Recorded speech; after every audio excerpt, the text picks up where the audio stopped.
You tell a story that to me illustrates what has happened to our political system in regard to the middle class, in regard to democracy in the country as a whole, and it involves Hillary Clinton. I had written an op-ed about a piece of pending bankruptcy legislation. The credit card companies have been pushing to try to tighten the bankruptcy laws, sort of like locking the doors to the hospitals and then claiming nobody's sick in America. So they were trying to get the bankruptcy laws constricted, so that fewer families could get in. Why? Because you can make more money if those families don't go into bankruptcy, if you're a credit lender. Mrs. Clinton evidently saw... The First Lady. The First Lady. She was then First Lady. This is in the 1990s, late 1990s. Mrs. Clinton saw the piece, and I got a call from the White House. And they said Mrs. Clinton was going to be in town to give a speech in Boston, and would I come and meet with her? I said, sure. We're ushered into a tiny little room somewhere in the bowels of this hotel, and just the two of us. They closed the door. Mrs. Clinton sits down. We have hamburgers and French fries. And you tutor her. And she says, tell me about bankruptcy. That's right. And at the end of the conversation, Mrs. Clinton stood up. She said, let's get our picture taken, which we did. And she said, Professor Warren, we've got to stop that awful bill, referring to this bankruptcy bill that's sponsored by the credit card companies. The last bill that came before President Clinton was that bankruptcy bill that was passed by the House and the Senate in 2000, and he vetoed it. And in her autobiography, Mrs. Clinton took credit for that veto, and she rightly should. She got it. And then?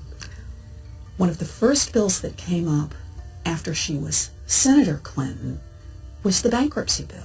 This is a bill that's like a vampire. It will not die, right? There's a lot of money behind it. And the bill her husband had vetoed. Her husband had vetoed it very much at her urging. And? She voted in favor of it. Why? As Senator Clinton, the pressures are very different. It's a well-financed industry. A lot of people don't realize that the industry that gave the most money to Washington over the past few years was not the oil industry, was not pharmaceuticals. It was consumer credit products. Those are the people, the credit card companies have been giving money, and they have influence. And Mrs. Clinton was one of them, as senator. Yeah. She has taken money from the groups, and more to the point, she worries about them as a constituency. So what does this mean, though, to these people, these millions of people out there whom the politicians cavort in front of as favoring the middle class, and then are beholden to the powerful interests that undermine the middle class? What does it say about politics today? This is the scary part about democracy today. We're talking again about the impact of money.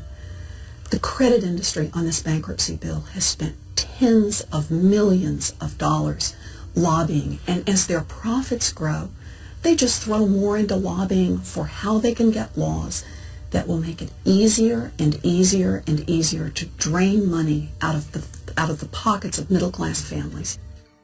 I represented Wall Street as a senator from New York, and I went to Wall Street in December of 2007, before the big crash that we had, and I basically said, cut it out. Quit foreclosing on homes. Quit engaging in these kinds of